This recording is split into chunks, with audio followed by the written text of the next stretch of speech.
बीते दिन 26 फरवरी को चुनाव आयोग ने सुनील अरोड़ा की अध्यक्षता में 5 राज्यों पश्चिम बंगाल, तमिलनाडु, असम, केरल तथा पुडुचेरी के 824 विधानसभा सीटों पर मतदान की घोषणा कर दी है। घोषित कार्यक्रम के अनुसार दक्षिण के राज्य केरल, तमिलनाडु और पुडुचेरी में एक ही चरण में वोट डाले जाएंगे, जिनका नतीजा 2 मई को सुनाया जाएगा। विधानसभा चुनाव 2021 के ऐलान के बाद राजनीतिक गलियारों में चर्चाएं जोर पकड़ ली हैं। पश्चिम बंगाल में चुनाव की घोषणा के बाद हमेशा की तरह अपनी बयानबाजी पर अडिग रहने वाले टीएमसी के चुनावी रणनीतिकार प्रशांत किशोर ने सोशल मीडिया के जरिए बीजेपी पर हमला बोला है। वहीं किशोर ने दावा करते हुए कहा है कि अगर बंगाल चुनाव को लेकर मेरी बात सही नहीं हुई तो मैं ट्विटर छोड़ दूंगा। बता दें कि लोकसभा चुनाव में टीएमसी की हार के बाद ममता ने चुनावी रणनीति बनाने के लिए प्रशांत किशोर को हायर किया था।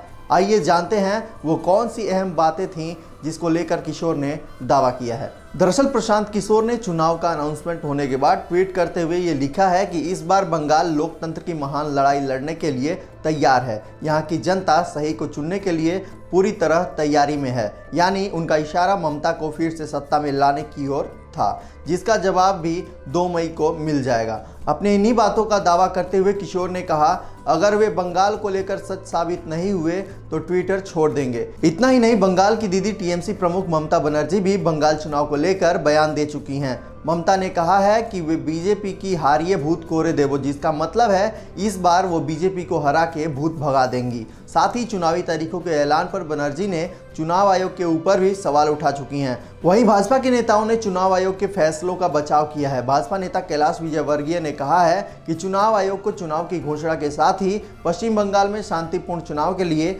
असामाजिक तत्वों पर लगाम लगानी होगी। साथ ही राज्य के हर जिलों में निष्पक्ष अधिकारियों की भी नियुक्ति की जाए ताकि चुनाव में कोई गड़बड़ी ना हो सके। आपको बता दें, चुनावी तारीखों के ऐलान के बाद सभी 5 राज्यों में आचार संहिता पूर्ण रूप से लागू कर दी गई है। ऐसे ही खबरों से लगातार अपडेट रहने के लिए हमारे चैनल तर्कस को सब्सक्राइब करें।